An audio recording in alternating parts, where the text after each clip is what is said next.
Good morning public, बिस्मिल्लाहिर्रहमानिर्रहीम, अस्सलाम वालेकुम। मैं हूँ आपके साथ आपकी मेज़बान मुनीज़ा मोइन। अस्सलाम वालेकुम, सत श्री अकाल, नमस्कार, आदाब। मैं हूँ हरमीत सिंह और मैं क्या तारुफ करवाऊँ, मेरे ख्याल में मैं वहाँ से शुरू करता हूँ। आप तारुफ के मोहताज नहीं है। मैं वहाँ से शुरू करूँ जो तमाशा बना हुआ है अमेरिका में। आप हमेशा कहती हो ना अच्छी खबर होनी चाहिए, अच्छी बात होनी चाहिए। अच्छा। आज की अच्छी बात यह है कि अमेरिका में जो हुआ उसने एक तरफ तो अमेरिकन का सर पूरी दुनिया में झुका दिया है, बिल्कुल, लेकिन पाकिस्तानियों को एक तमाशा मिल गया। पाकिस्तानियों ने ऐसी ऐसी मजेदार चीजें उसमें इख्तरा कर ली हैं, ये जिसकी कोई हद नहीं। सबसे पहले कह रहे हैं जी अमेरिका में वाशिंगटन में डबल सवारी पे पाबंदी लाई। इसके साथ क्या हुआ कि जनाब आईजी वाशिंगटन को तब्दील कर दिया गया, एसएसपी को मुअत्तल कर दिया और गया, वो कहाँ तब्दील कर दिए भी बताइएगा जरा। एसएचओ को गखड़ भेज दिया गया। और अलबत्ता डीएसपी है वो यूएसए में है। अच्छा, वो यूएसए में ही है। हाँ, लेकिन वो क्या है भला यूएस है, बताए। हाँ, वो लालाम यूएसए में है, लाला मूसा में, लालाम यूएसए में। दफात भी वही लगेंगी जो यहाँ पर लगती हैं डबल सवारी पर, कि उनकी दफात मुख्तलिफ हो जाएंगी। डबल सवारी पे कैसे पाबंदी होगी? हमारे यहाँ डबल सवारी पे पाबंदी लगी होती है तो जनाब एक मोटर बाइक के ऊपर 6 बच्चों के साथ एक बाप अपनी बीवी समेत जा रहा होता है, लेकिन और वो कहते हैं हमने डबल सवारी पे पाबंदी लगाई थी। कहता है डबल तो नहीं है।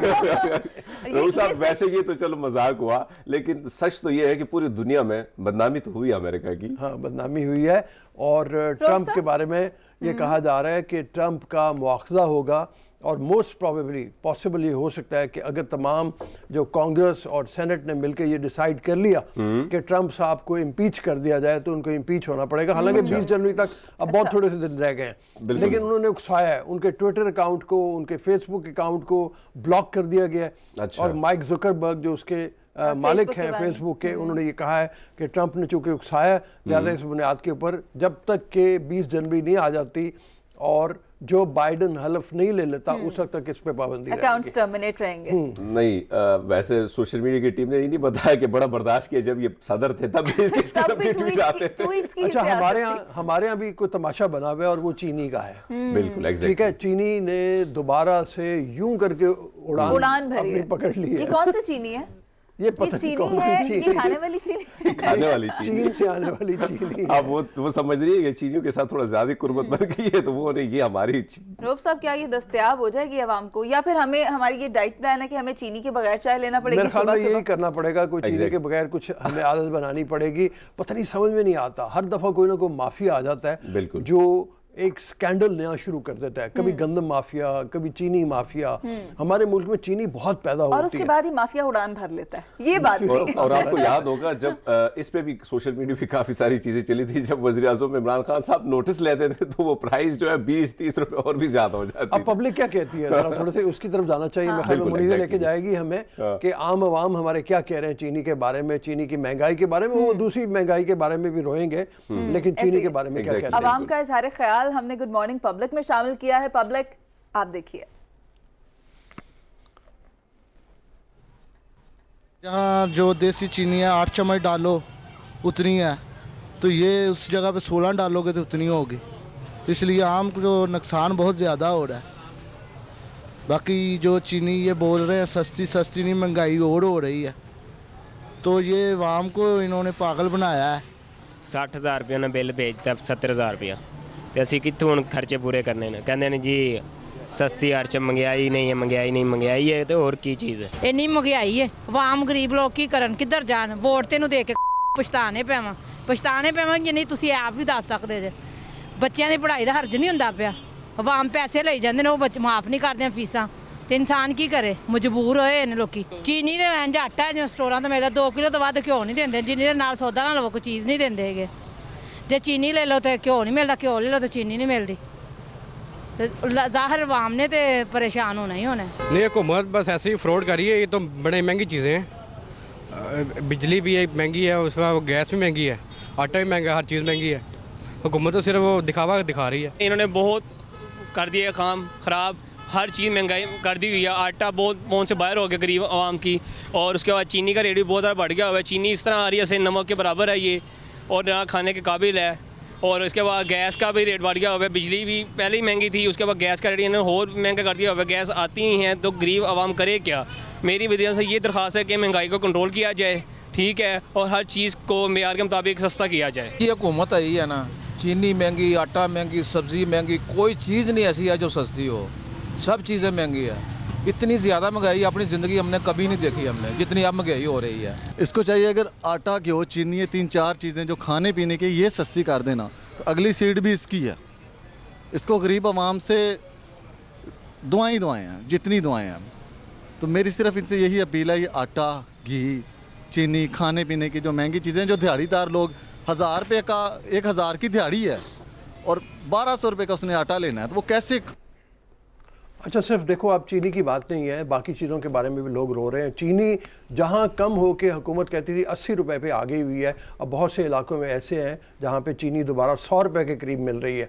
अब वो क्या वजूहात हैं, हमारे साथ इस वक्त पब्लिक अकाउंट्स कमेटी पंजाब के जो कायमा कमेटी के चेयरमैन हैं वो हमारे साथ मौजूद होंगे, सैयद यावर अब्बास।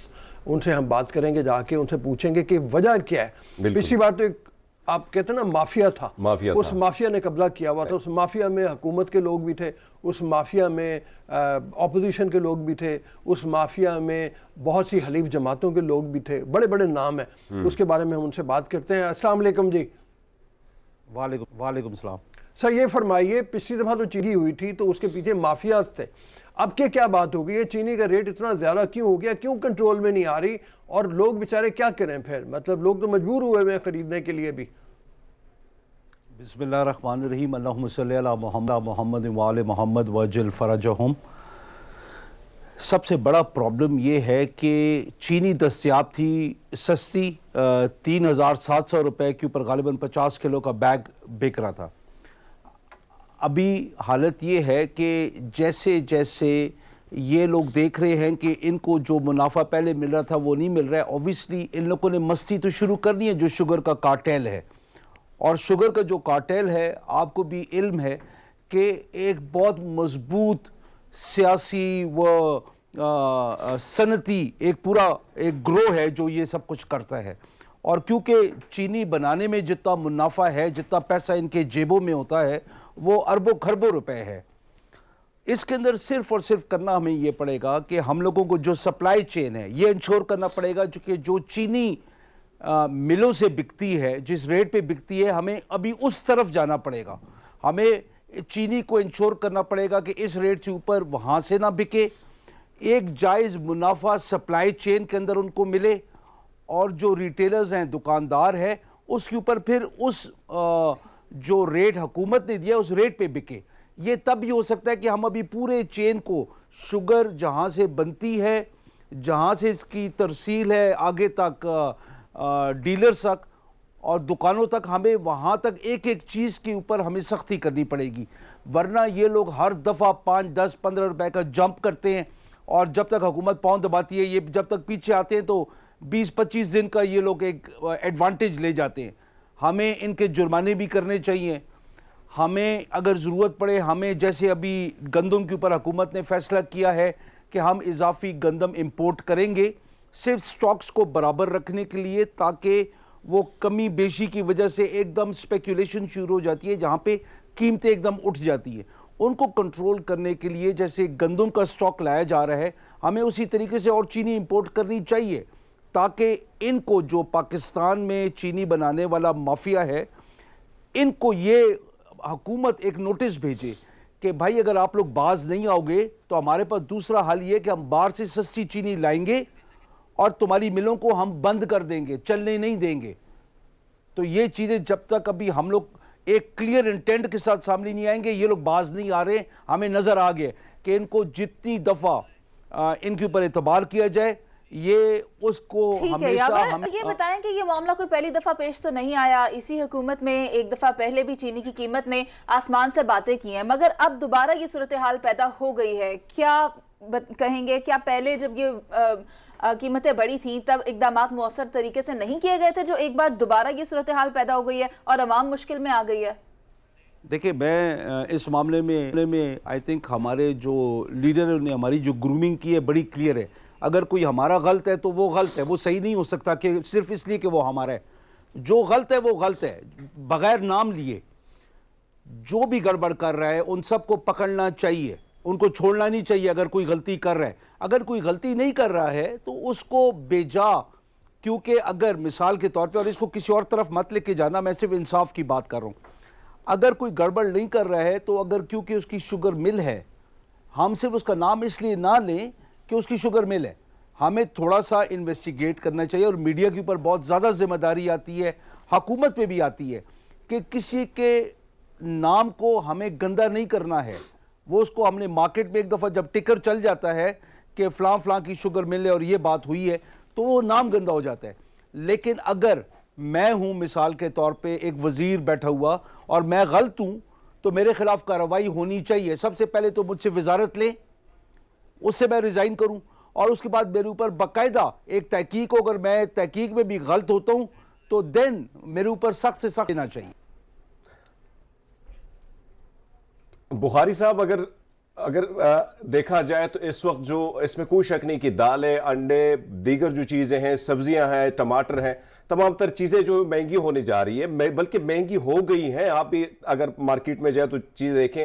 आपकी मुलाकात मुतवक्के है वज़ीर आज़म इमरान खान साहब के साथ, तो क्या महंगाई के हवाले से आप बातचीत करेंगे कि कैसे इसको कंट्रोल किया जाए? क्योंकि माफिया, आप कहते बार बार ये लफ्ज़ आता है माफिया का, तो इस माफिया पर कैसे कंट्रोल पाया जाए?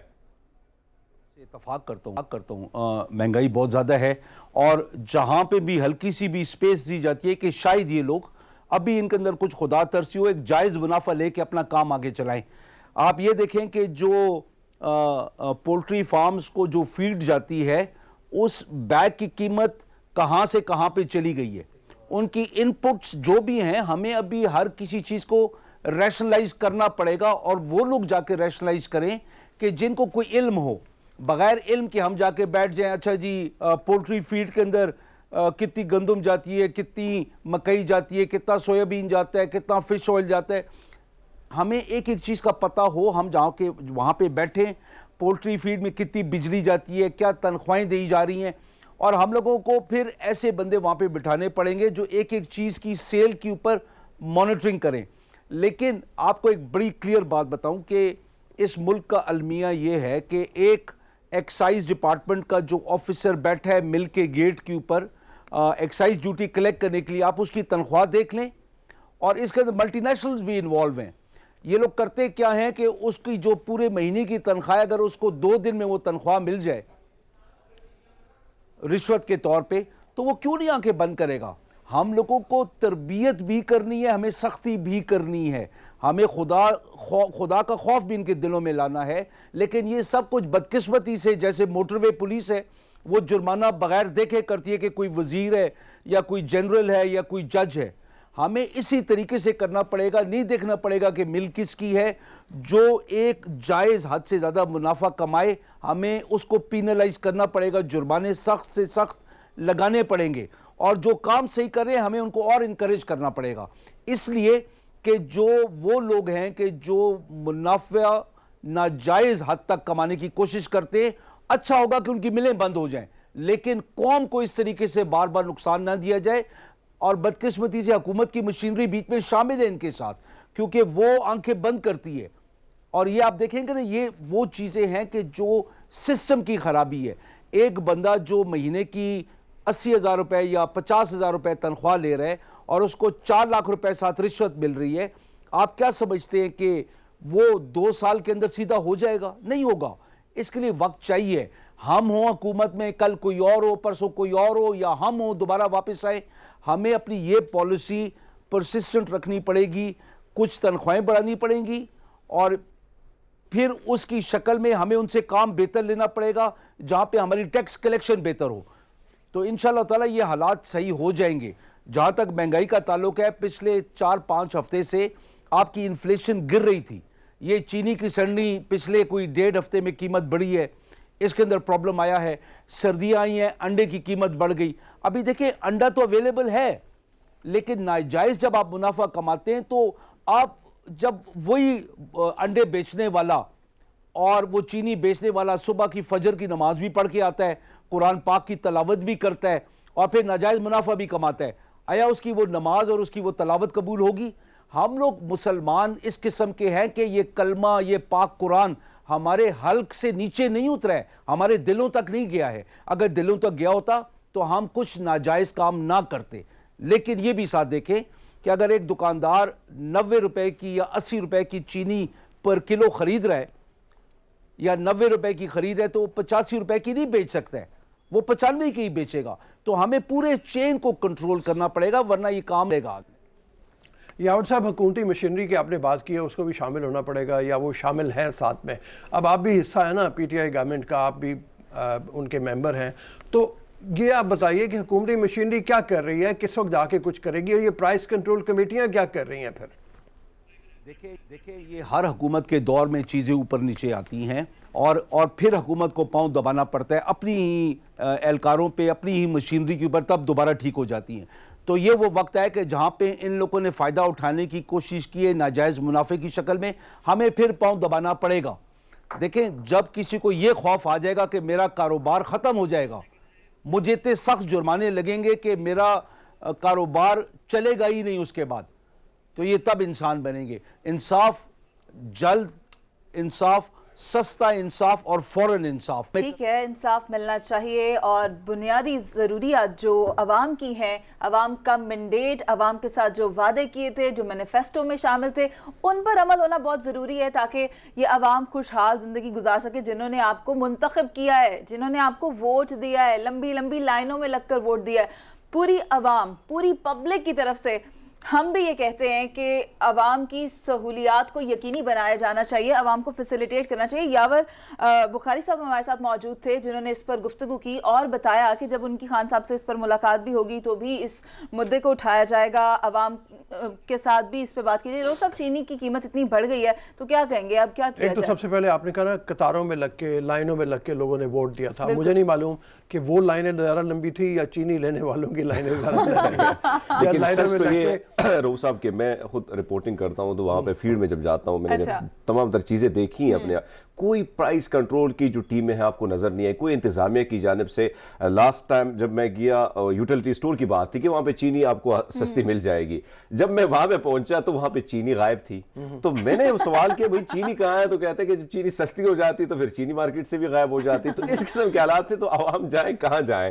तो और ये जो बात है कि लास्ट, इससे पहले भी मैं पार्लियामेंट गया, पार्लियामेंटेरियन से मैंने पूछा कि भाई टमाटर उस वक्त थे तकरीबन, नहीं पार्लियामेंट से जाके आप टमाटर पूछ रहे? नहीं, मैंने उनसे प्राइस पूछना ये था कि कम से कम इनको पता है कि नहीं है। मैंने जब उनसे प्राइस पूछी कि टमाटर का क्या रेट है तो वो कहते हैं कि कोई कहता है 60 रुपए। मैंने कहा भाई खुदा का खौफ करे, 150 रुपए का टमाटर मिल रहा है। तो इतना इनको पता नहीं है कि क्या आम आदमी किस मुसीबत से किस तरह वो जिंदगी गुजार रहा है। लेकिन जाहिर बात है कि इनको क्या है, इनको तो आटे का न दाम का पता है न चीनी का। तो जाहिर बात है फिर जब कंट्रोल, प्राइस कंट्रोल की टीमें नहीं जाएंगी तो हर एक माफिया, हर एक बंदा माफिया बना हुआ है, इसमें कोई शक नहीं है। तो फिर आसमानों से हर एक बंदा मुनाफा करना चाहता है। तो यही मेरे ख्याल में मैं समझता हूं कि जब तक ये लोग अलर्ट नहीं होंगे, जाएंगे नहीं, चेक एंड बैलेंस नहीं रखेंगे, तो आवाम इसी तरफ ख्वार होगी। सही, यही कुछ सूरत हाल है। हम दीगर मौज़ूआत पर भी करने के बाद रऊफ साहब इस्तराहत कर रहे हैं। दिल दुख गया, कोई लाइटर चीज़ों की तरफ भी चलते हैं, हमें भी ब्रेक ले लेते हैं। हाँ, we'll be right back after a short break.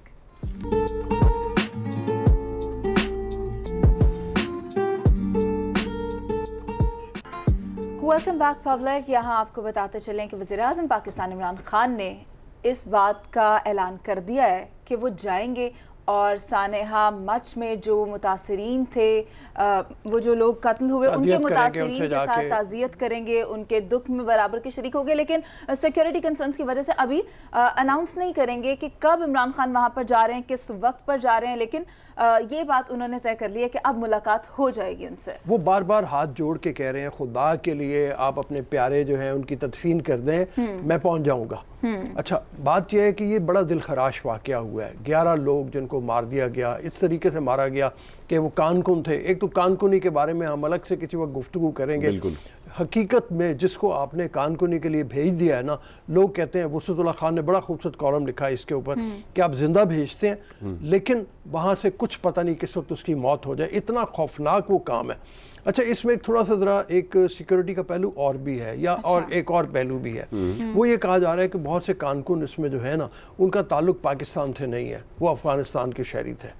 अब ये पता नहीं इस बात में कितनी सच्चाई है, ये कितनी नहीं है, लेकिन वो ये हो रहा है कि जनाब ये जो अफ़गानिस्तान वाली बात है वो इमाम रज़ा, वो जो उनके वहाँ पे रिप्रेजेंटेटिव हैं हज़ारा के, उन्होंने कहा भी कि जी ये अब याद आ गया कोयटा वाली बात, पहले क्यों नहीं याद, अफ़गानिस्तान वाली बात पहले क्यों नहीं याद आई थी। लेकिन खैर बात यह है कि फिर भी बात तो हुई है। रऊफ साहब, बात यह है कि हमारी सरजमीन है, सरजमीन पाकिस्तान है, और इसके ऊपर हर कोई जो मौजूद है वो उसकी रिस्पॉन्सिबिलिटी, उसकी सिक्योरिटी हमारी जिम्मेदारी है, हमें उसको यकीनी बनाना होगा। लेकिन हम इस पर मशकूर भी हैं अफवाज पाकिस्तान के, हमारी हुकूमत वक्त के, कि वो भरपूर कोशिश करते हैं अमन को यकीनी मुनीज़ा, अगर आप बनाते हैं। देखें ना, इससे गुज़िश्ता सही साल जो गुजरे हैं बड़े दर्दनाक, पूरे लाहौर आप देखें, पिशावर देखें, हर जगह कोई ना कोई सुबह ब्लास्ट होता था। लेकिन इसमें कोई शक नहीं कि हमारे सिक्योरिटी एजेंसियाँ इसमें काफ़ी अलर्ट थी, काफ़ी सारी कुर्बानियाँ दी गई हैं। लेकिन देखो, साजिशी अनासिर जो हैं वो आज भी अलर्ट हैं, वो किसी भी वक्त आपकी जो बैरूनी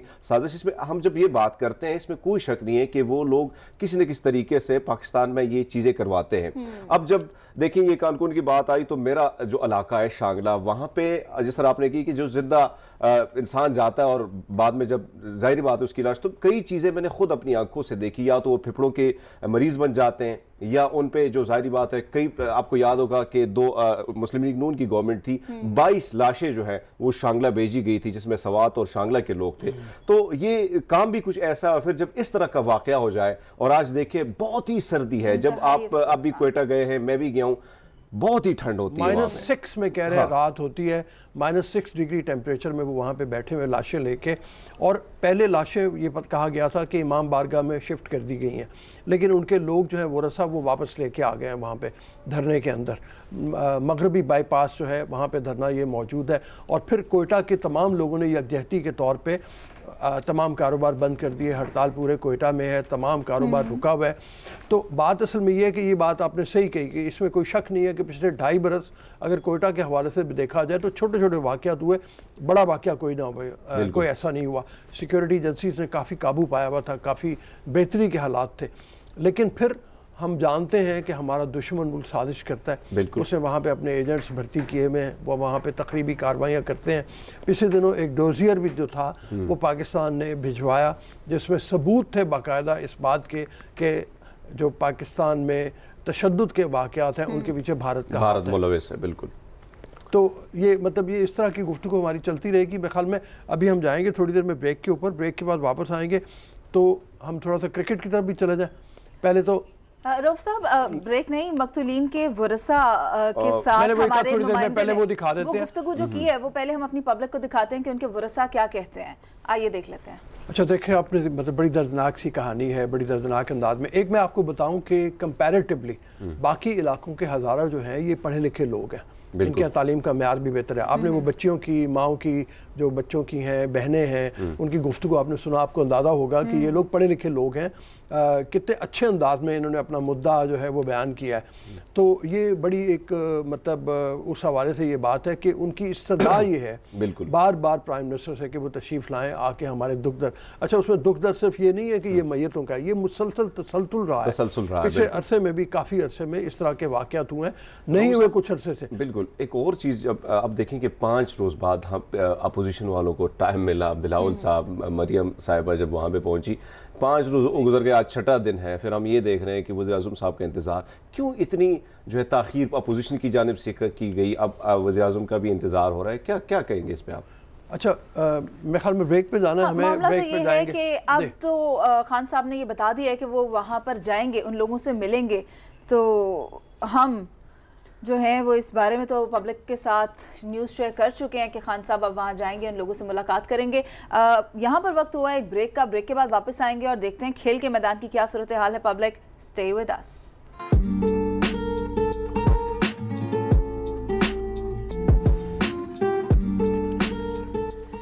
वेलकम बैक पब्लिक। न्यूजीलैंड में खेले गए मैचेस से तो सभी वाकिफ हैं, वहां पर कैसी परफॉर्मेंस हुई वो भी हम सब ने देख ली। रऊफ साहब ने उसके ऊपर कैसे छक्के और चौके लगाए हमने वो भी देखे। लेकिन अब जब साउथ अफ्रीका की टीम आने वाली है पाकिस्तान, देखते हैं कि उसमें कैसा खेल पेश किया जाएगा। लेकिन एक अहम इशारा मिला है, रऊफ साहब, एक इशारा किया गया है और ये इशारा मिसबाह उल हक ने किया है। अच्छा, हाँ जी, हाँ, वो इशारा जो है वो भी मुबहम है, बहुत क्लियर नहीं है। हाँ। लेकिन हमें बहुत टाइम ज़ाया नहीं करते, हमारे साथ याह्या हुसैनी मौजूद है। याह्या हुसैनी के पास चलते हैं, याह्या हुसैनी से बात करते हैं, जानने की कोशिश करते हैं कि ये इशारा किस तरफ है, कि इशारा किस तरफ है और फिर आइंदा क्या होने जा रहा है। अस्सलाम वालेकुम याह्या। जी रऊफ साहब, अस्सलाम वालेकुम। वालेकुम अस्सलाम। याह्या, परफॉर्मेंस तो आपके सामने ही है, आप बहुत अरसे से एनालिसिस कर रहे हैं, बताने की कोशिश भी कर रहे हैं कि जो पाकिस्तान की सूरत हाल है क्रिकेट की, चाहे वो डोमेस्टिक हो, चाहे वो नेशनल हो, चाहे वो इंटरनेशनल हो, वो अच्छी नहीं है। अब देखिए ना, अब साउथ अफ्रीका आने वाला है, क्या तोड़ फोड़ होगी, क्या होगा, और मिसबाह का क्या फ्यूचर करना क्या है, वो तो पहले मिसबाह का क्या किया कोई शक नहीं है कि परफॉर्मेंस टीम की बहुत अच्छी नहीं है और परफॉर्मेंस जो है वो मिसबाह उल हक पर उसका नजला गिरेगा, इस पे कोई दो राय नहीं है। बट मसला यहाँ पर कुछ और है, और वो मसला ये है कि अगर आपको याद हो कि इस टूर से पहले जो है वो मोहम्मद हफीज, अजहर अली एंड मिसबाह उल हक जो थे, उन्होंने बराह रास्त वजीर आजम पाकिस्तान इमरान खान से राब्ता किया था और राब्ता उनका हुआ था, वो गए थे डोमेस्टिक क्रिकेट पर गुफ्तगू करने के लिए और कहा था कि आपने डिपार्टमेंट क्रिकेट जो है वो बंद कर दी है और इस डिपार्टमेंट क्रिकेट से लोगों का रोजगार खत्म हो गया है, तो आप बराए मेहरबानी अपने इस फैसले पर नजरसानी करें। अब उसमें मौकिफ ये सामने आया कि उस मुलाकात में पाकिस्तान क्रिकेट बोर्ड के जो सरबराह एहसान मानी साहब है वो भी मौजूद थे, चीफ एग्जीक्यूटिव वसीम खान साहब भी मौजूद थे। हुआ ये कि खबरें ये आई कि चेयरमैन खान से नाराज हुए कि उनको बाईपास किया गया। वहां पर उन्होंने इमरान खान से कहा नहीं सर सब कुछ ठीक है, और इमरान खान साहब के बारे में आप हमसे ज्यादा बेहतर जानते हैं कि जब वो कुछ फैसला कर लेते हैं तो वो पीछे नहीं हटते। पूरी दुनिया कहती रही, पूरा पाकिस्तान कहता रहा नहीं ये डिपार्टमेंट क्रिकेट होना चाहिए, लेकिन उन्होंने कहा नहीं जी मैं 40 साल से सोच रहा था और डिपार्टमेंट क्रिकेट नहीं होनी चाहिए। और उस मुलाकात के फौरन बाद ये हुआ कि पाकिस्तान टेस्ट टीम के कप्तान अजहर अली जो इंग्लैंड से हार के आए थे, अगर फैसला ये होता है कि उनकी कारकर्दगी अच्छी नहीं थी, देन एंड देयर उनको हटा दिया जाता, उनको नहीं हटाया गया। और इस मुलाकात के बाद अजहर अली की मुलाकात हुई चेयरमैन क्रिकेट बोर्ड से, और अजहर अली जो है उनके बारे में कहा गया कि अजहर अली ने अपने ओहदे से इस्तीफा दे दिया है और वो कहते हैं कि जी मुस्तकबिल में मैं सिर्फ एक खिलाड़ी की हैसियत से खेलना चाहता हूँ। बहुत सी बातें जबान ज़दे आम रही, और उसके बाद चूंकि उस मुलाकात में एक और शख्स थे मोहम्मद हफीज, उनके पाकिस्तान क्रिकेट बोर्ड से कैसे ताल्लुकात हैं वो भी पूरी दुनिया, और फिर अब रह गए थे मिसबाह उल हक, तो 2 आउट हो चुके थे, तीसरे मिसबाह उल हक थे। और मिसबाह उल हक को कहते हैं ना वो कि कुछ शहर के लोग भी जालिम थे, कुछ अपन को भी मरने का शौक था, तो बाहर से तो वो जो है उन्होंने कॉफिन में लास्ट कील जो है ना वो ठोक दी जाएगी। अच्छा, होम ग्राउंड पे क्रिकेट खेलने का फायदा तो होता ही है याहिया, लेकिन क्या कोई चेंजेस भी मुतवक्के हैं टीम के साथ? हाँ, 1-2 तब्दीलियां कर दी जाएंगी, जैसे मिसाल के तौर पर आप जो है वो कुछ घड़ी तब्दील कर लेते हैं, जूतों में से आप अपने सॉक्स तब्दील कर लेते हैं, जो है वो चश्मा तब्दील कर लेते हैं, तो मेरा ख्याल है थोड़ी बहुत तब्दीली। ये वैसी तब्दीली तो नहीं होगी कि आपने कहा जूते में मौजा तब्दील कर लेते हैं तो लेफ्ट पाँव का मौजा राइट पाँव में चला जाए, राइट पाँव का लेफ्ट पाँव में चला जाए, इस तरह की तब्दीली। देखिए ना, डोमेस्टिक क्रिकेट में कुछ लोग परफॉर्म करके आए, उन लोगों को मौका नहीं मिलना फिर, और आप जब यहाँ पे खिलाएंगे तो फिर आप अपनी पिचेस के ऊपर कुछ थोड़े से बेहतर रिजल्ट लेके और फिर आप क्या मतलब दोबारा कुछ अर्से के लिए उसी टीम को खिलाना शुरू कर देंगे। देखिए यहाँ पर मसला यही है, right man for the right job, तो डिसीजन हो नहीं रहे। यहाँ पर मसला ये है कि यहाँ पर आप अपने मनपसंद लोगों को खिलाए जा रहे हैं, और मुझे बताने की जरूरत नहीं है हारिस सोहेल जो है वो डोमेस्टिक क्रिकेट नहीं खेलते। हारिस सोहेल जो है वो इंग्लैंड के दौरे पर इसलिए नहीं गए थे कि उन्होंने कहा कि जी मैं अगर जाऊंगा तो मैं अपनी फैमिली के बगैर नहीं जाऊंगा, और हारिस सोहेल जो है वो हर दौरे पर अपनी फैमिली को साथ लेकर जाते हैं। और इंग्लैंड में आपको पता था कि क्वारंटीन था, टीम चार्टर्ड प्लेन में गई थी और मसला यहाँ पर ये था कि फैमिली किसी को अलाउ नहीं थी, तो हारिस वहां पर गई नहीं। अब यहाँ पर भी यही मसला था, तो हारिस ने इस बार जो है वो हामी भर ली कि जी ठीक है मैं जाने के लिए तैयार हूँ। तो आप फिर इंग्लैंड भी चले जाते, फैसले अपनी मर्जी रहे हैं। और ऐसा लगता है कि पाकिस्तान क्रिकेट बोर्ड जो है वो ठेके पर दे दिया गया है। इंग्लैंड से वसीम खान को बुलाया गया है, वो क्या कर रहे हैं सब हैरान कौन है कि वो क्या ऐसा खास कर रहे हैं कि जो बाकी कोई नहीं कर सकता। पाकिस्तान में बड़े बड़े क्रिकेटर मौजूद हैं, लेकिन इंग्लैंड से जो एक टेस्ट मैच खेलने वाले अतीक उज़मा को बुला के फील्डिंग कोच बना दिया गया हाई परफॉर्मेंस सेंटर का। मोइन खान साहब नजम सिटी की आंख का तारा थे, अब उनके भाई जो है वो इस क्रिकेट बोर्ड की आंख का तारा बन गए हैं, वो हाई परफॉर्मेंस सेंटर के डायरेक्टर बन गए। बिल्डिंग वही है नेशनल क्रिकेट एकेडमी की लाहौर में, उसका नाम तब्दील कर दिया गया और उसका नाम रख दिया गया हाई परफॉर्मेंस सेंटर। अभी कुछ दिन पहले जो हाई परफॉर्मेंस सेंटर में एक और बड़े खिलाड़ी है सकलैन मुश्ताक, उनसे जब बात हुई तो वो कह रहे थे कि जी हमारा काम तो दुआ करना है और पाकिस्तान टीम का काम परफॉर्मेंस देना। तो भाई अगर दुआ ही करनी है इन्होंने, दुआ तो और भी बहुत से लोग अच्छे कर सकते हैं, फिर इनको इतनी तनख्वाहें देने की क्या जरूरत है। यहां हम देखते हैं कि गुज़िश्ता 30 साल से यही चेहरे जो हैं, कभी ये ओहदे से फारिग किए जाते, फिर ये ओहदा इनको मिल जाता है। अगर हम देखें इधर जो मोहम्मद यूनुस है, दीगर जो है, इस तरह अगर बॉलिंग कोच की हम बात करें तो हमें इस दौरे से नहीं बल्कि कई दौरे जो इनके लास्ट परफॉर्मेंस भी आपके सामने हैं, तो क्या फायदा है कि एक बॉलिंग का जो कोच है, बॉलर की ना बॉलिंग में स्विंग नजर आती, ना रफ्तार तेज रफ्तारी नजर आती, तो फिर इस एक कोच का क्या फायदा। ये वकार यूनुस साहब जब थे, जब इनको ओहदा नहीं मिला था, तब ये बड़ी तनकीद करते थे, जब खुद पे आ जाती, जब इनको ओहदा मिल जाता है फिर ये चुप हो जाते। तो ये चीजें कैसे बदलेंगी, क्योंकि हम देखते हैं कि चेहरे वही हैं, बस सालों साल वो बदलते रहते हैं। कभी एक टाइम किसी को मिल जाता है तो दूसरा साल दूसरे को मिल जाता है।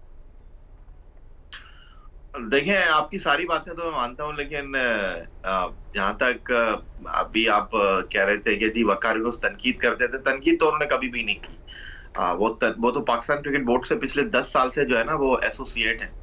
और उनके बारे में हमारे एक दोस्त है पाकिस्तान के फॉर्मर टेस्ट क्रिकेटर सिकंदर बख्श साहब, वो एक बड़ी अच्छी बात करते हैं। वो कहते हैं लोग आगे जाते हैं, वकार यूनुस जो है वो पीछे जा रहे हैं, और वकार यूनुस साहब जो है वो एसएचओ से डीएसपी बन गए। और वो पहले अच्छा याहिया की बात जरा पूरी हो ले जी। याहिया कंटिन्यू करें। यहाँ पर आयल है वकार यूनुस साहब जो है, उनका सबसे बड़ा मसला ये है कि वो आज तक यही समझते हैं कि मैं पाकिस्तान टीम का सबसे बड़ा बॉलर हूँ, इसमें कोई शक नहीं है। लेकिन अब उनको बनना चाहिए, ये उनको अंडरस्टैंड करना चाहिए कि भाई वो पाकिस्तान टीम के बॉलिंग कोच है, उन्होंने परफॉर्म नहीं करना, लड़कों ने परफॉर्म करना है। आपकी टीम में जितने अच्छे लड़के हो, वकार यूनुस साहब का मसला ये है कि वो पुराने लड़कों को निकालकर नए लड़कों को लेकर इसलिए आते हैं कि वो नए लड़के उनके नाम से पहचाने जाएं कि इनको वकार यूनुस साहब ने इंट्रोड्यूस कराया था।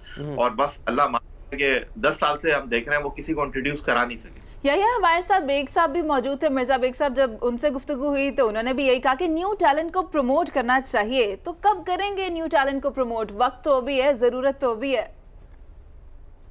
ये पाकिस्तान का सबसे बड़ा अलमिया है, जो भी कोच आता है वो ये बात करता है, ट्रक की बत्ती के पीछे सबको लगा देता है। कभी कोई कहते हैं डिसिप्लिन, कहते हैं पाकिस्तान टीम में किसी को डिसिप्लिन के ऊपर बाहर किया जाएगा, और वही खिलाड़ी जो है वो परफॉर्मेंस के ऊपर बाहर हो जाता है। वही खिलाड़ी जो है वो पाकिस्तान टीम में जो है वो अपनी परफॉर्मेंस से टीम में आता नहीं है। कभी कहते हैं डिसिप्लिन चाहिए, कभी कहते हैं फॉर्म चाहिए, कभी कहते हैं फिटनेस चाहिए। थैंक यू वेरी मच, बहुत मेहरबानी आपके टाइम के लिए। इंशाल्लाह गए आपसे गाइडेंस लेते रहेंगे।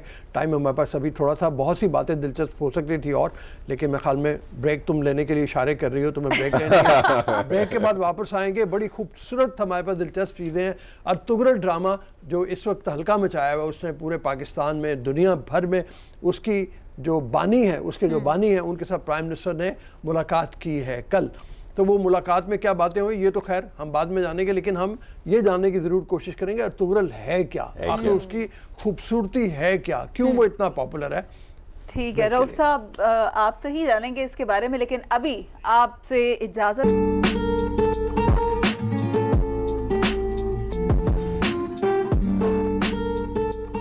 Welcome back public. आपकी मोहब्बत का अंदाजा इस बात से लगाया जा सकता है कि जब एंगिन अल्तान पाकिस्तान आए तो किस तरह से आप लोगों ने उनको वार्म वेलकम दिया था जब उनकी मेहमान नवाजी की गई थी पाकिस्तान में। अब की बार भी टीम अर्तुगरुल पहुंची है पाकिस्तान और इमरान खान ने उनके साथ किया खुसूसी मुलाकात। मुलाकात में क्या बात की है रऊफ साहब, क्या बात? मुलाकात में तो खैर ज़ाहिर है अप्रिशिएट ही उन्होंने किया है और अप्रिशिएट करना भी चाहिए। इतनी बड़ी वो बात नहीं है। असल बात यह है कि अर्तुगरुल सीरीज़ के बारे में बात की जाए, वो उनकी प्राइम मिनिस्टर की बहुत पसंदीदा सीरीज़ है, और सिर्फ प्राइम मिनिस्टर की नहीं, पाकिस्तानियों की बहुत पसंदीदा सीरीज़ है। इस वक्त जिस भी चैनल के ऊपर वो चल रही है, उस चैनल ने रेटिंग के आप कह दो तमाम रिकॉर्ड तोड़ दिए हैं। रिकॉर्ड तोड़ दिए रऊफ बिल्कुल। साहब, एक बात मैं बीच में शामिल करना चाह रही हूँ कि बड़े लोगों ने इजहार किया था इस ख्वाहिश का कि वो एंगर अल्तान से मिलना चाहते हैं, और उसमें कोई बड़े बड़े नाम भी थे जिनको बाद में मज़ा तो आया कि हाँ मिल तो लिया, और फिर उनकी जिस तरह से मीम्स बनी, मीम सामने आई, पाकिस्तानी अवाम ने उनके साथ खूब लुत्फ उठाया कि ये क्या सूरत हाल। हालांकि 1-1.5 दिन के लिए वो थे, लेकिन खैर देखा मैं उसके ऊपर आए। अर्तुगरुल है क्या? अर्तुगरुल जो है बुनियादी तौर पे एक तारीखी किरदार है, लेकिन ऐसा तारीखी किरदार है जिसके बारे में हमें बहुत ज़्यादा मालूमात नहीं है। हम ये तो जानते हैं कि वो उस्मानिया सल्तनत के जो बानी थे उनके वालिद थे, काई कबीले से उनका ताल्लुक़ था, इस हद तक हमें मालूम है। उनका मज़ार कहाँ है, वो कहाँ उनका मदफून है, वो हमें नहीं मालूम। वो किस हिस्से में फैल के उन्होंने अपनी स्ट्रगल की, वो भी उसके बारे में भी कोई बहुत ज़्यादा इन्फॉर्मेशन नहीं है। बस ये मालूम है कि तारीख़ी तौर पे अगर देखा जाए तो वो ऐसा दौर था जहाँ एक तरफ तो मंगोल बहुत ज़्यादा तेज़ हुए हुए थे, दूसरी तरफ तुर्की के बॉर्डर के ऊपर जो क्रिश्चियन ट्राइब्स थे उनका भी बहुत ज़्यादा गलबा था, तो वो भी मतलब वो कर रहे थे। इन दोनों के साथ जंगे करते करते करते और ख़ुद तुर्की के अंदर एक ऐसी सूरत हाल थी जहाँ पे छोटी छोटी सल्तनतें बनी थी जो खुद आपस में लड़ाई झगड़े में बरसरे पैकार थी। मतलब इत्तेफाक नहीं था उनका।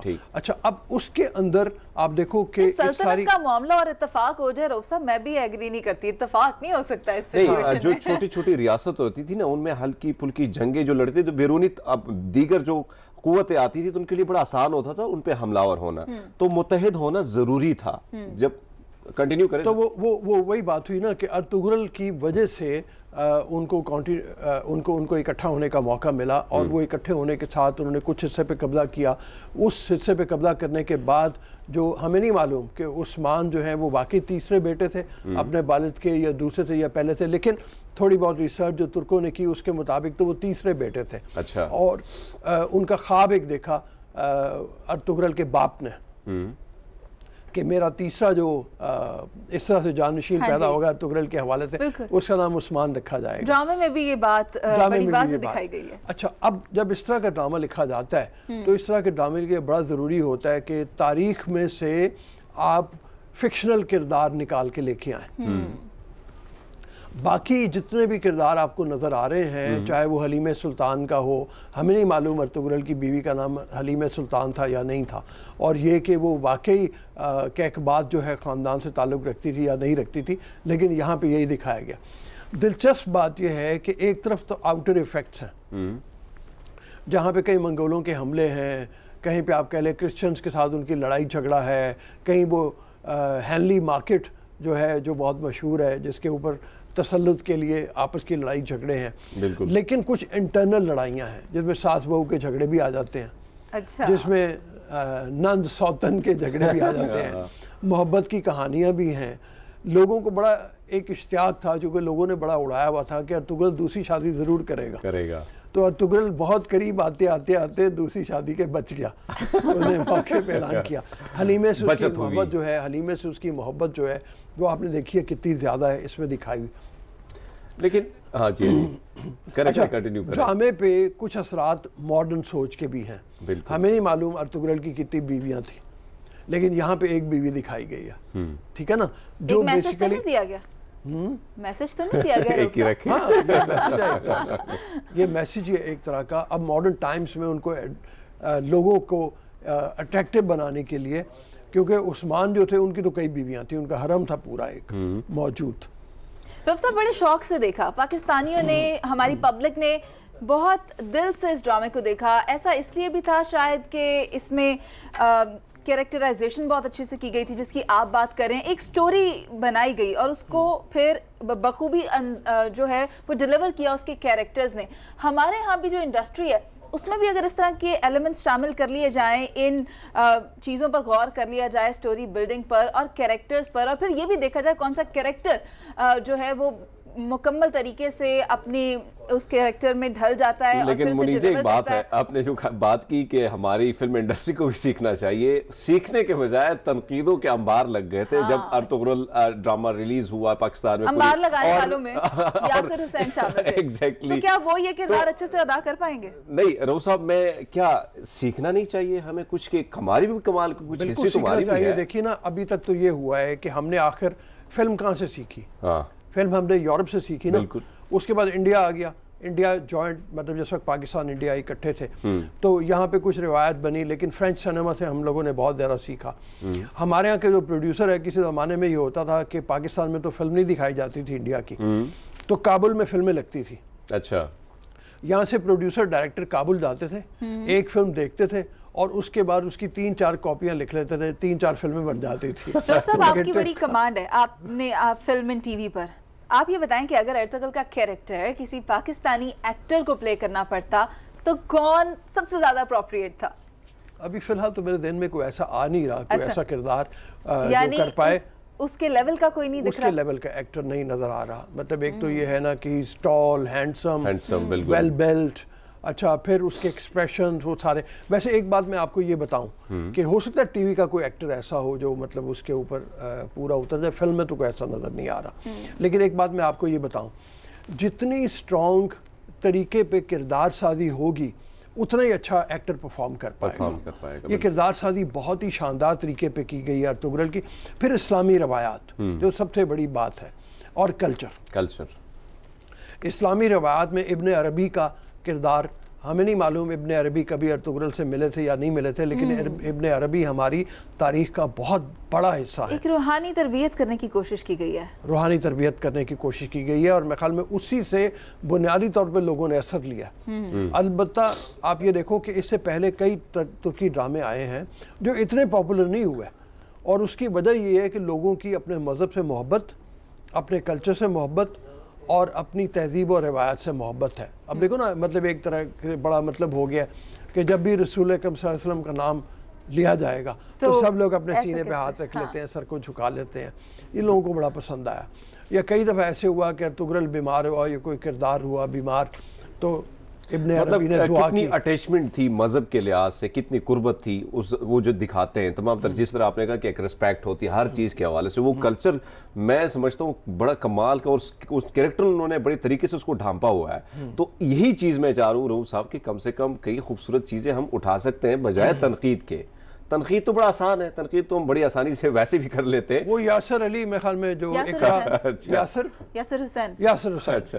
इकरा के जो मियाँ हैं, अच्छा। उन्होंने एक फजूल सी तनकीद की थी, तो लोगों ने उसके जवाब भी उनको बड़ा अच्छा दे दिया कि भाई तुमने खुद क्या किया ज़िंदगी में? कुछ भी नहीं किया सिवाय इसके कि इकरा से शादी की है, और कुछ भी नहीं किया। वो भी ट्रॉफी उनको मिल गई। ये भी बड़ा कमाल किया है। डॉक्टर साहब, कैरेक्टर की जहाँ तक बात रही, तो क्या इंडस्ट्री में इतनी कैपेसिटी है कि इस तर्ज का एक सीरियल क्रिएट कर सके? इंडस्ट्री में फ़िलहाल तो नहीं है।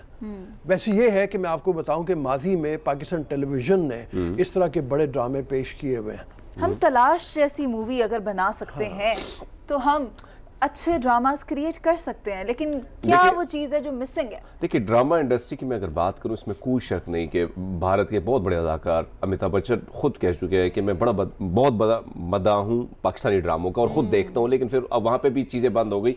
ड्रामे बहुत कमाल के हमारे बंद रहे, इसमें कोई जो प्रोजेक्शन हो रही है, जो प्रोजेक्ट्स हैं बड़े कमाल के, लेकिन इंडस्ट्री में हम देखते हैं चीज़ें बड़ी। लेकिन फिर भी बात मतलब जो है ना वो ये है कि 500 एपिसोड तकरीबन अर्तुगरुल के उन्होंने बनाए हैं, और अभी भी शायद उसको आगे कंटिन्यू करना है, उस्मान तक लेके आना है। इतनी बड़ी कैपेसिटी हमारी इंडस्ट्री की नहीं है। इमरान खान जो बार बार उसकी तारीफ़ करते हैं, बार बार लोगों को बुलाते हैं, उसका मकसद यही है कि हमारे लोगों की तरबियत की जाए। हमें बुनियादी बात यह है कि राइटर्स के लिए और डायरेक्टर्स के लिए कुछ तरबियती मराकज़ होने चाहिए जहाँ पे लोगों की तरबियत वाकई की जाए, और उस तरबियत के मुताबिक फिर देखा जाए कि हम इस कैपेसिटी में पूरे उतर सकते हैं या नहीं उतर सकते। रऊफ साहब, ड्रामे की बात कर ली, फिल्म की भी बात करते हैं, लेकिन उससे पहले ब्रेक शामिल कर लेते हैं ताकि थोड़ा सा सस्पेंस रहे, पब्लिक साथ रहिए ये जानने के लिए कि कौन सी मूवी पर हम बात करने जा रहे हैं। Don't go anywhere, stay with us.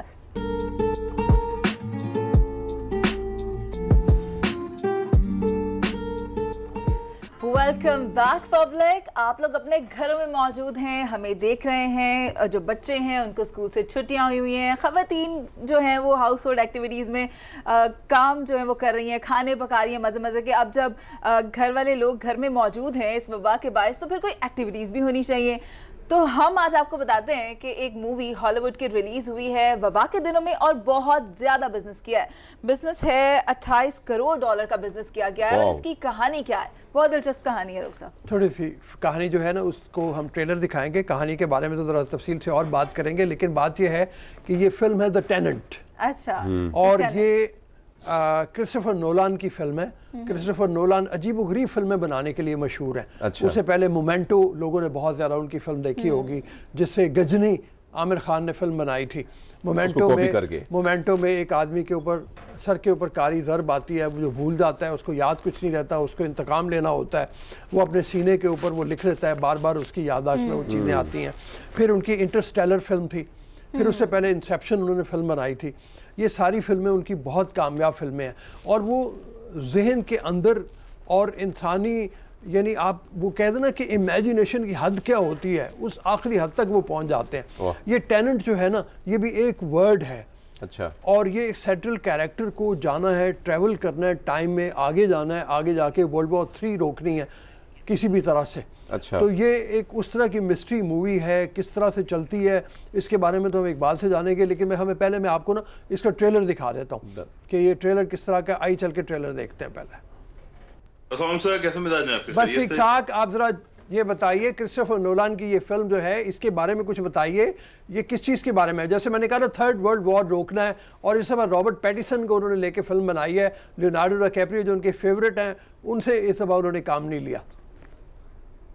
अच्छा, सबसे पहले तो ये आजाना इजहारिया है, चूंकि नॉलन जैसे जीनियस पे बात करना आसान नहीं।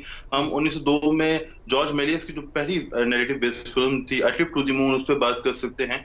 एडवेन स्पॉटर की जो 1903 में आई थी द ग्रेट ग्रैंड रॉबरी, जिसमें पहली बार टिल्ट और पेन मूवमेंट इस्तेमाल हुई थी और इंटरकट का इस्तेमाल किया गया था, उस पर बात कर सकते हैं। या ग्रिफिन की the birth of a nation. मगर बात यह है कि ये जो हॉलीवुड का सिनेमा है, इसने हिचकॉक से क्यूब्रिक तक और क्यूब्रिक से अब नॉलन तक बहुत तवील सफर तय किया है, बहुत तरक्की की है, बहुत जदीद हो गया है। इस पे बात करने के लिए यूनिवर्सिटीज के शोबे दरकार हैं। तो ये एक आजाना इजहार है। फिल्म के अंदर नॉलन, जैसे वर्जीना वुल्फ ने एक बार कहा था कि नॉवेल के अंदर दुनिया का हर मौजू समा सकता है, तो जो हमारे नॉलन साहब हैं ये भी यकीन रखते हैं कि फिल्म में दुनिया का हर मौजू समा सकता है। और जो वक्त, जो सबसे बड़ी गुत्थी है, जिसके बारे में कहते हैं चौथी जहत है, वो खुद अपने अंदर इतना पुरपेश है, तो ये उसे मजीद पुरपेश बना के हमारे सामने पेश करते हैं और ये इसके माहिर हैं। और जो टेनेंट जो फिल्म है उसमें भी वो ऐसे ही करते हुए दिखाई देते हैं, जैसे कि इंसेप्शन में उन्होंने किया, इंटरस्टेलर में किया और अब टेनेंट के जरिए उन्होंने करने की कोशिश की है। अच्छा इकबाल, ये बताइए कि रॉबर्ट पैटिसन को लेने की कोई खास वजह होगी? रॉबर्ट पैटिसन ने कैसा रोल किया है, वैसे आपको कैसा लगा? अच्छा सर, इसके अंदर जो कास्ट है ना, उसमें मैं बात करना चाह रहा था, आपने सवाल भी कर लिया। जो कोई भी बड़ी फिल्म होती है, नॉलन जैसा बड़ा हिदायतकार ये सोचता है कि ये फिल्म उसकी है, उसके नाम से चलेगी, वो फिल्म का हीरो है। लेकिन हम देखते हैं कि कास्ट से बहुत फर्क पड़ता है। एवेंजर्स की मिसाल हमारे सामने है कि कितनी बड़ी कास्ट उसमें रखी गई। तो नॉलन हमेशा अपने कंटेंट पे, अपनी हिदायतकारी पे एतबार करने वाला आदमी है। मगर ये भी एक हकीकत है कि अगर लियोनार्डो डिकैप्रियो फिल्म में होगा या क्रिश्चियन बेल होगा तो हम फिल्म देखने जाएंगे। यहाँ जो फिल्म की तमाम जिम्मेदारी है वो एक नए अदाकार, जो उसका जो प्रोटैगनिस्ट है डेविड वॉशिंगटन, जो अजीम अदाकार डेंजल वॉशिंगटन का बेटा है, उसके कांधों पे है। और अब सवाल यह है कि उसके वालिद साहब ऑस्कर अवार्ड याफ्ता अजीम अदाकार हैं और नॉलन की फिल्म के लिए मद्दाहों ने 3 बरस इंतजार किया था, तो क्या उसके कांधे ये वजन उठा सके या नहीं? तो इस पे जो मेरी राय है, जो इसे खिलाफ भी किया जा सकता है, वो ये कि वो अच्छे अदाकार होने के बावजूद उस किरदार को पूरी तरह नहीं निभा सके, क्योंकि वजन बहुत ज्यादा था। और जिस अदाकार की आपने बात की, जिसको अब हम आगे बैटमैन सीरीज में भी देखने वाले हैं, ट्वाइलाइट सागा से उन्हें शोहरत मिली थी, उन्होंने अपना किरदार ठीक ठाक निभाया है। खुर्शीद साहब, लेकिन जो प्रोटैगनिस्ट है, जी देखा जाए तो कोरोना की वजह से कई सिनेमा हॉल पूरी दुनिया के तकरीबन बंद थे। उसके बावजूद ये मुतादिद खितों में भी रिलीज हुई, तो बड़ी कामयाबी इसने समेटी। पाकिस्तान में जब रिलीज की बात आ रही है तो कैसे देखते हैं आप इसको? देखें, जो फिल्म बहुत ज्यादा बिजनेस ना कर सके उसके बारे में मसला यह है कि हमारी यादाश्त तो बॉक्स ऑफिस से जुड़ी होती है। एवेंजर्स क्योंकि अब दुनिया की सबसे बड़ी फिल्म है, हम उसे हमेशा याद रखेंगे। हमने टाइटैनिक को याद रखा। तो अगर फिल्म बहुत ज्यादा बिजनेस ना करे, हमारे तवक्को के मुताबिक बिजनेस ना करे, तो हम उसे भूल जाते हैं। बहुत कम ऐसा होता है कि वो फिल्में कल्ट स्टेटस हासिल करती हैं। टेनेंट का मसला ये है कि गो के इसने बिजनेस किया है, मगर इसने उतना बिजनेस नहीं किया जितनी इसकी तवक्को थी, जितनी इसकी प्रोडक्शन कॉस्ट थी। 5 बरस इस फिल्म को मुकम्मल होने में लगे। 2017 में नॉलन की आखिरी फिल्म डंकर्क आई थी। हमें इंतजार था 3 बरस से इस फिल्म का। तो अब हिंदुस्तान में भी रिलीज हुई, बहुत बड़ी मार्केट थी, यूरोप में भी रिलीज हो चुकी है, तो ये फिल्म उतना बिजनेस नहीं कर सकी जिसकी हम तवक्को कर रहे थे। पाकिस्तान में भी अगर रिलीज होगी तो आप और मैं जरूर देखने जाएंगे रोग साहब की क़यादत में। मगर मुझे ये लगता है, रिलीज हुई भी थी, सिनेमा कुछ जगह खुले बंद हुए कोविड की वजह से। अब बॉक्स ऑफिस पे तो इतना बिजनेस नहीं कर सकी है पूरी दुनिया का, अगर हम वर्ल्ड वाइड बिजनेस देखें। मगर मैं आखिरी चीज ऐड करना चाहूंगा, किसी भी फिल्म को कामयाबी का म्यार होता है उसका कंटेंट। मगर जो टेनेंट थी उसका मसला ये था कि उससे पहले ही उसे एक वबा का सामना था जो कि कोविड था। उसके बावजूद क्रिस्टोफर नॉलन इतना दलेर हिदायतकार था कि उसने अपनी फिल्म इतनी बड़ी वबा के सामने खड़ी की, सिनेमा इंडस्ट्री को बचाने के लिए, सिनेमा इंडस्ट्री में सिनेमा में लोगों को वापस लाने के लिए। तो इस फिल्म की नाकामी भी सिनेमा की कामयाबी है, इसके लिए हम नॉलन के शुक्रगुजार हैं। अब ये HBO पे रिलीज़ होने जा रही है वैसे, और उम्मीद है कि HBO से काफ़ी पैसे कमा लेगा, वो जो उनका है यकीनी तौर पे जी। तो यहाँ पे घर में लोगों को आप एडवाइस करेंगे, आजकल छुट्टियां हैं, लोग घरों पे हैं, उनको ये फिल्म देखनी चाहिए, उसको एंजॉय करना चाहिए, इसके बारे में क्या कहिएगा? सर, नॉलन एक जीनियस है। जैसे मैंने कहा, वर्जिना वुल्फ कहती थी कि नॉवेल में दुनिया की हर चीज समझ जा सकती है, तो नॉलन दुनिया की हर चीज को फिल्म में समझ सकता है। एक अजीम हिदायतकार है। वो के टैलेंट से कुछ लोग इतने ज्यादा महजूद नहीं हुए जितना मैं हुआ, लेकिन मैं समझता हूँ कि ये फिल्म अगर आपको दस्तयाब है, आप इसे जरूर देखें। मार्केस का कोई नॉवल जरूर पढ़ें, उनके नॉवल का भी उर्दू में तर्जुमा भी शाया हुआ है। तो वक्त गुजारने के लिए अगर आप लॉकडाउन में हैं, तालाबंदी में हैं, बेहतरीन चीज है नॉलन की फिल्में, माजी की फिल्में भी देखें। ये एक अजीम हिदायतकार है जो हमारे लिए एक तोहफा है। अच्छा इकबाल, बहुत बहुत मेहरबानी। इंशाल्लाह आप भी हम वक्त मांगेंगे, आपसे दोबारा गाइडेंस लेंगे, और आपसे हम चाहेंगे कि कुछ दिनों में ज़रा ये देखें कि 2021 में आने वाली फ़िल्में कौन सी है, 2021 में अदब आने वाला कौन सा है, और 2020 की फ़िल्में क्या थी। अच्छा जी, हम चलते हैं ज़रा एक बड़ी दिलचस्प कहानी की तरफ, और वो है काओ, गाय माता। ये कमाल हुआ। हिंदुस्तान से हमारे पास खबर ये है कि हिंदुस्तान में गाय की अहमियत उजागर करने के लिए उन्होंने कुछ इम्तहानी सवालात में काउ साइंस के नाम एक और चीज बड़ी दिलचस्प आई कि कोरोना नया आया तो उनकी एक MLA जो है वो उसने कहा कि मैं ये गौ मूत्र से इसका जो इलाज है वो हो सकता है, और पूरे भारत में गौ मूत्र पिया गया। नहीं तो वो ये जो हमारे बहुत से एक्टर हैं इंडिया के, वो आके कह रहे हैं कि जनाब हम गाय मूत्र पीते हैं। अच्छा, वहाँ पे पुराने हमारे लगाते भी हैं, बतौर तबरुक लगाते भी हैं। हाँ, तो हाँ, मतलब ये है कि वो आपकी जो किचन होता है, हाँ, उसमें गोबर से उसको वो करते हैं, माच वो प्लस्तर करते हैं। बिल्कुल। तो ये देखो ना, ये अजीबोगरीब सी चीज़ तो है हमारे लिए। और क्या क्या कर रहे हैं वो गाय के साथ, और अब गाय का इम्तिहान किस तरह लिया जा रहा है ये भी हम अपनी पब्लिक को बताएंगे हरमीत, लेकिन एक ब्रेक के बाद पब्लिक स्टे।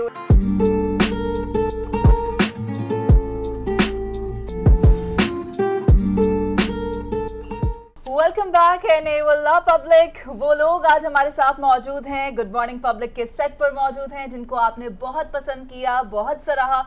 हम उन्हें यहाँ पर ले आए हैं, आपका तारुफ हम करवाएंगे। हमारे साथ सेट पर मौजूद हैं बॉन्ड मीडिया को पार्टनर्स कुटे एरियोल्डस, और उनके साथ यहाँ पर उनके को पार्टनर बिलाल ओगस भी यहाँ आए हैं। सबसे पहले ये बता दूं कि अवार्ड्स इनको मिल चुके हैं। आर्किटेक्ट सीनान अवार्ड्स जो हैं वो भी मिला है, और इसके अलावा बेस्ट प्रोडक्शन कंपनी का भी अवार्ड मिला है। ये प्रोड्यूस करते हैं, ड्रामास प्रोड्यूस करते हैं, और मुख्तलिफ एक्टर्स, एक्ट्रेसेस और सिंगर्स के साथ कोऑर्डिनेशन भी करवाते हैं, उनकी मैनेजमेंट भी कर रहे हैं। और फ्यूचर में ये बहुत से ड्रामे लेके आने जा रहे हैं पाकिस्तान में, और यहाँ के ड्रामे लेके जा रहे हैं Turkey. Kutay, a very warm welcome to you. And how are you feeling in Pakistan? Well, I feel very fine. The Pakistani people are very honorable people, and they are very friendly to us. So we are very surprised that this is love where it comes from. So which we learned that is come from Ertuğrul, the serial.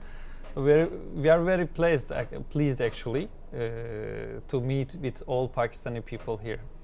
In fact, this friendship has been very, very old. Yes. During the Khilafat movement, exactly. The Pakistani supported, the Indian supported, in fact, the Indian Muslim supported the Khilafat movement in Turkey. And I think since that time, there's a relationship of brotherhood between the two countries. Exactly.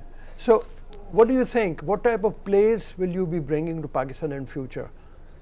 Well, we still have some issues, diplomatic issues, I think.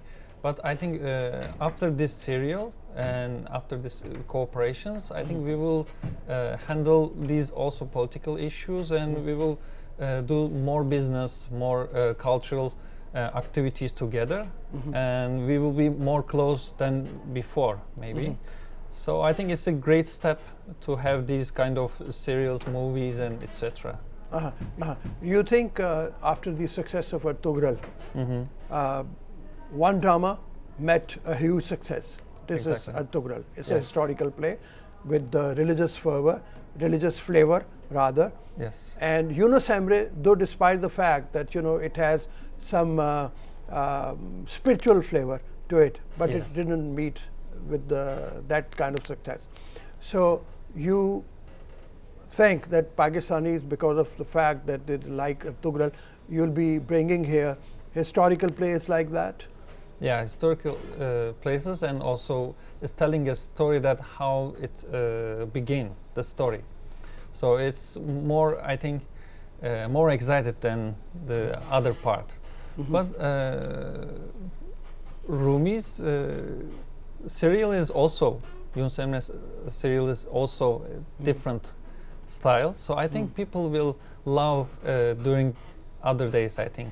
So Ertuğrul's has another concept which accept, let's say, they have more action parts. So people love to see action and love during serials. So that's the main thing. I think it affects people. But as you say, the historical part is so strong in Ertuğrul. Also some small points which is just touching in every culture. So I think it's more common language. So it affects people more than the other serials. Okay, Kutay, the drama Ertuğrul has won the hearts of whole Pakistan, all the Pakistanis, and Pakistanis love them. They welcome them. They give them a very warm welcome. Our public would love to know that do you have, or your production team has any plans for nominating the talent from here, Pakistan? Yes, of course. Actually, we have some projects, and that's why we came here to meet with people, to understand the culture more, to understand the history and the stories behind this. And then we also talking with other production companies. Maybe we can do some co-production to bring some series from Pakistan to Turkey, and again bring some series or movies from Turkey to Pakistan. Pakistani, right. Well, here is a huge fan following of your dramas, your Turkish dramas. Yeah. If you get a chance in Pakistani dramas, so what kind of role you will act? In Pakistani dramas? Well, I don't know which do you prefer for me. I think you are so cute boy, so I think Muniza will decide. Well, the question here is that you produce dramas. You Yeah. should also act. You should also take a role of a hero, the lead role. Why not Ropes Up? Who? Him?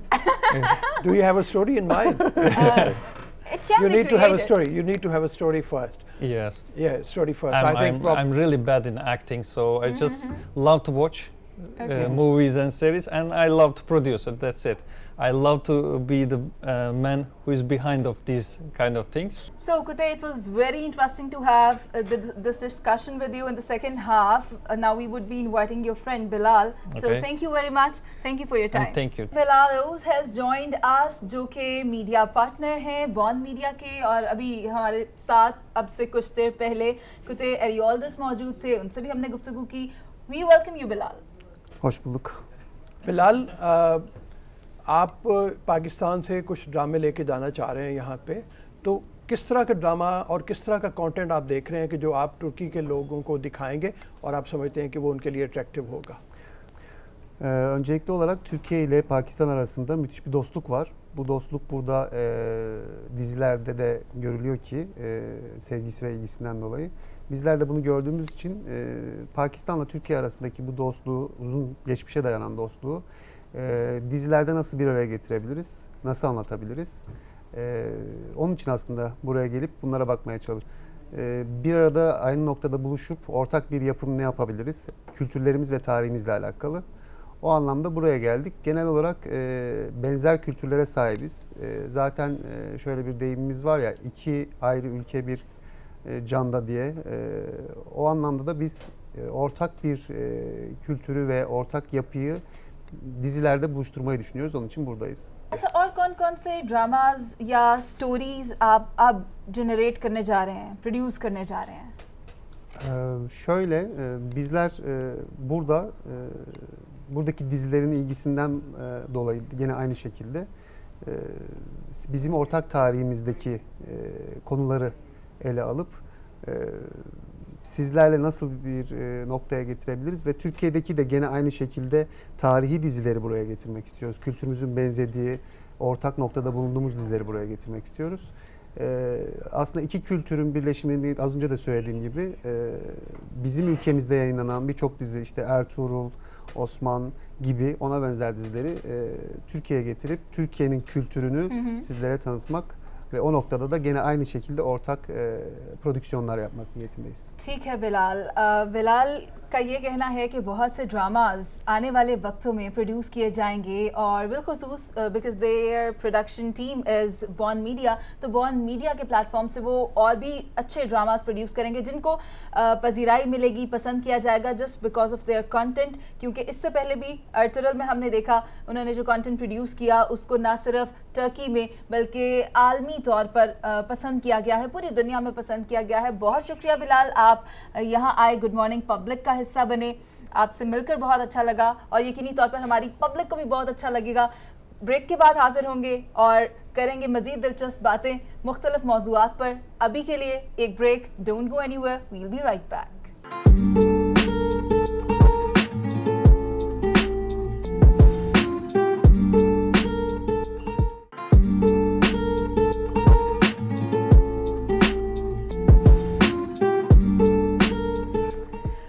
Welcome back, Cow.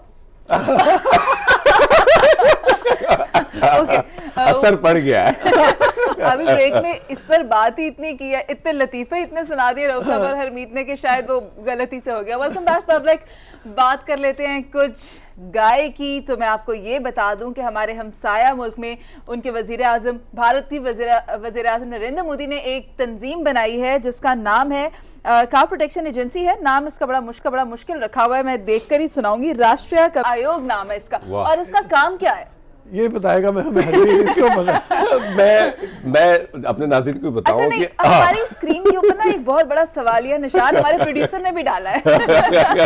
नहीं, अगर आपको दिल की बीमारी है या है आपको कैंसर या है कोरोना को भगाना, तो विसर्जन करें कोरोना मूत्र, ये गांव मूत्र और गोबर का, तो यकीनन ये सारी बीमारियां भाग सकती है. लेकिन मुझे ये समझ नहीं आ रही, कोरोना जब आया तो वहां के एमएलए, मिनिस्टर, सारे जितने भी वो लोग हैं, इवन एक्टर जो है, अच्छा, वो विसर्जन करते रहे कि कोरोना का बस यही इलाज है.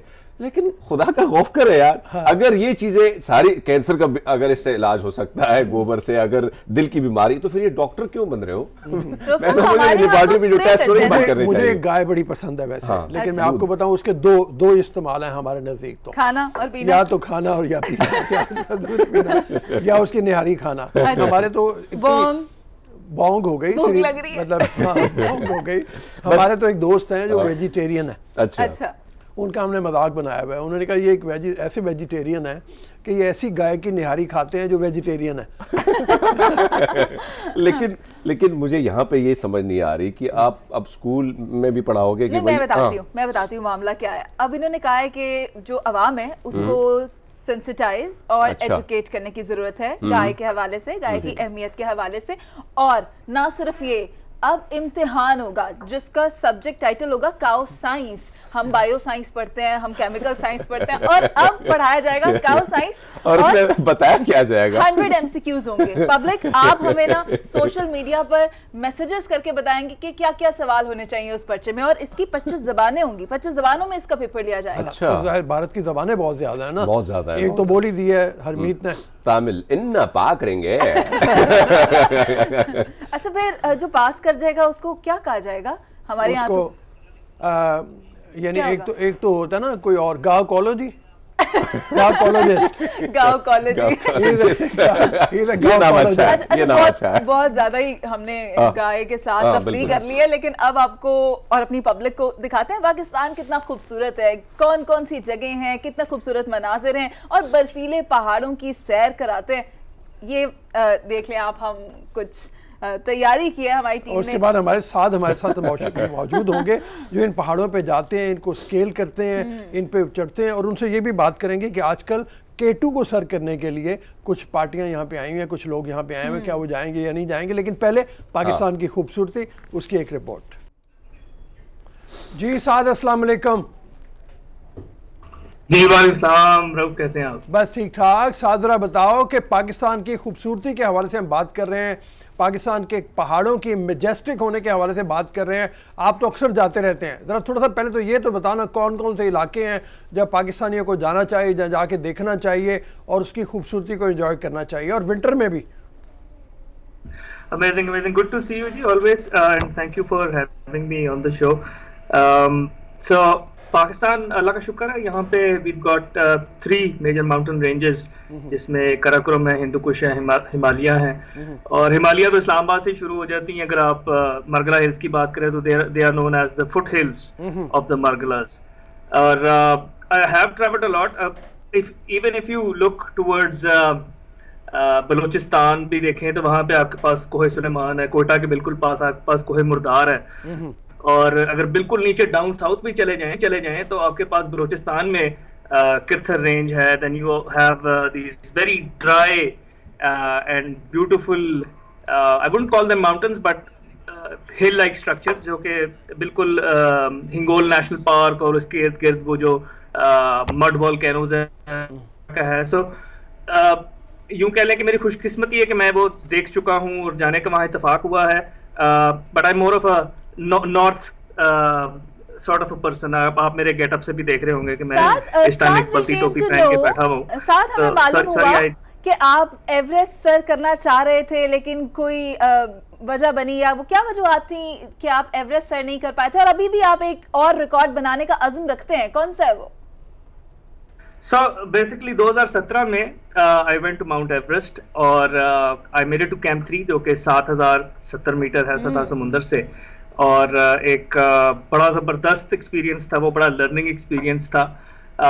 So उसमें I had to come back because of multiple reasons। एक तो वेदर विंडो बड़ी छोटी होती है, और we had a rescue on the mountain, जिसकी वजह से we had to divert all resources towards that। और जो कोई भी Camp 2, Camp 3 में लोग थे जो कि अभी अटेम्प्ट करना चाह रहे थे और जो अभी ऑन द वे थे, they had to come back down। और फिर you have to make a judgment call कि इसके बाद अगर मैं अब नीचे जा रहा हूँ तो क्या मेरे में इतनी एनर्जी है कि मैं दोबारा कोशिश कर सकूँ, दोबारा ऊपर जा सकूँ। क्योंकि पहाड़ जो है खासकर 6000, 7000, इवन 8000 मीटर जो हैं, आप ऐसे नहीं होता कि आप एक ही गो में जाके चढ़ जाए। There is a thing called acclimatisation, मतलब आपने अपने जिस्म को, अपनी बॉडी को आदत डालनी होती है। धीरे धीरे ऊपर जाके आप फिर वापस आते हैं, फिर दोबारा जाते हैं, बड़ा टाइम लगता है। सो एवरेस्ट के लिए आपको 2 महीने चाहिए क्लाइंब करने के लिए। इन पाकिस्तान आई ट्राइड गैशेब्रम। जिस तरह K2 है उसी के नेबरहुड में G1, G2 up to G6 है। तो जो 2 गैशेब्रम्स हैं, ये 8000 मीटर की चोटियाँ हैं, बड़ी खूबसूरत, बड़ी ज़बरदस्त। और 2018-2019 में मैं गैशेब्रम 1, गैशेब्रम 2 भी गया हूँ। और बहुत मज़ेदार एक्सपीरियंस था. I literally went from making 1 minute videos on Instagram to making 22 minute episodes for of an adventure TV series. तो I would recommend, yes, people should go. Khunjerab जाएं, खुंजा जाएं, सवात जाएं, आज़ाद कश्मीर जाएं. बहुत साथ खूबसूरत वैसे मेरा पहाड़ है एक हमारे सवाल है पास, आपसे. मैं नारायण का खान है. जी साथ जी, मेरा sorry. खुद भी ताल्लुक सवात शांगला की पहाड़ियों से है, या उसी एक गांव से ताल्लुक है. मेरा बड़ा खूबसूरत इलाका है. लेकिन साथ साथ मैं आपसे पूछना चाहूंगा, जब माउंटेन एवरेस्ट पे आप सर करें तो इसके लिए क्या ऐसा कौन सा खास मौसम होना चाहिए? क्योंकि जाहिर बात है कि कई लोग को पता नहीं होता है. अभी तो K2 की ज्यादा बात होनी चाहिए. K2 की, हाँ सॉरी, पाकिस्तान में K2 है. K2 है, हाँ, तो K2 की तैयारी के लिए क्या होना चाहिए? बिल्कुल. सो सीजन वैसे तो गर्मियों के सीजन में है जो आप क्लाइंबिंग करने जाते हैं. K2 का सीजन स्टार्ट्स फ्रॉम जून इन पाकिस्तान. जून अब थोड़ा वेदर चेंज हो रहा है तो जून थोड़ा अर्ली होता जा रहा है. लोग 15 जून को दे आर इन स्कर्दू और फिर वहाँ से वो जीप पे बैठ के आखिरी गांव और फिर उससे आगे 7-8 दिन में बेस कैंप पहुँचते हैं. Then they start climbing. फिर एवरेस्ट के भी इसी तरह there is a pre monsoon season and there is a post monsoon season जो कि सितंबर-अक्टूबर है. And pre monsoon is April May. Pakistan में वी गॉट, हमें मानसून का इतना इफेक्ट नहीं पड़ता कराकोरम में, so we can climb from June till September we can climb. और नॉर्मल क्लाइंबिंग सीजन जून से स्टार्ट होकर तो मिड अगस्त में खत्म हो जाता है. अब एक नया फिनोमेना या यूं कह लें कि रीसेंट फिनोमेना ये है कि विंटर क्लाइंबिंग की जाती है, क्योंकि दुनिया में 14-8 मीटर की चोटियां, उनमें से 13 जो हैं वो समिट हो चुकी हैं सर्दियों में भी. और पाकिस्तान में सिर्फ K2 है जिसको ये एजाज हासिल है कि अभी तक कोई सर्दियों में इसको समिट नहीं कर सका. Being a Pakistani mountaineer I also do winter expeditions. मैं शिमशाल कुछ 6-7 दफा जा चुका हूँ, उसमें से 2-3 दफा सर्दियों में गया हूँ. सो मैं मतलब I am getting to a point where eventually I might be climbing major peaks in winters. तो अभी जिस नोट पे हमने स्टार्ट किया कि कोई 60 क्लाइंबर हैं, 60 फॉरेन क्लाइंबर्स हैं जो कि इस टाइम K2 को समिट करने के लिए इस टाइम वहाँ बेस कैंप में बैठे हुए हैं. -30 डिग्री सेंटीग्रेड में, तेज हवाओं में, तूफान चल रहा है. And Dave made it up to camp 3. So I am guessing के 7-1000 मीटर तक देव टच्ड. तो उसमें अगर हम नाम लें बड़े लोगों का तो देयर इज सर्जी है, he is I think he is from Europe. Then we have another big name, John Snorri was the first one who came to Pakistan. वो सबसे पहले स्कर्दू पहुंचा. और उसके साथ मोहम्मद अली सदपारा और उसका बेटा Sajid Sadpara, the 20-year-old who's the youngest Pakistani to have done K2. और incidentally I was at the base camp when he came back from the summit. तो वो एक मतलब अजीब फीलिंग होती है कि आप एक ऐसे बंदे से मिल रहे हैं जो कि K2 सर करके उतर रहा है. साथ इसमें जब सतपारा की आपने साथ जैसे आपने सतपारा की बात की है तो मतलब लोगों को बताना चाहिए जो घर में खवातीन है कि इन पहाड़ों के लिए खवातीन भी जाती हैं. हमारे नॉर्दर्न एरियाज़ की खवातीन हैं जो इन पहाड़ों को सर करने जाती हैं, या और कुछ नहीं तो खवातीन साथ जाके बेस कैंप तक, या कौन से इलाके हैं ऐसे जहाँ पे खवातीन जा सकती हैं? So then again recent times mein we've got Samina Beg who's from Shimshal. She's the pride of Pakistan. She's the only Pakistani woman to have done the 7 Summit Challenge Everest. सबसे पहली पाकिस्तानी खातून बनी जिसने चढ़ा. Then she attempted K2. She's done peaks in Africa की जो सबसे ऊंची peak है Kilimanjaro. She's done that. So उसके अलावा अगर आप देखें तो उज़मा खान है, इस्लामाबाद बेस्ड है.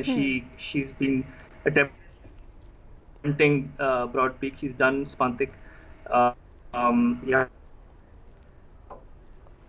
उसके अलावा अगर हम देखें तो we have quite a few up and coming women climbers. So ladies can easily. I've seen a lot of women trekkers who go to base camps.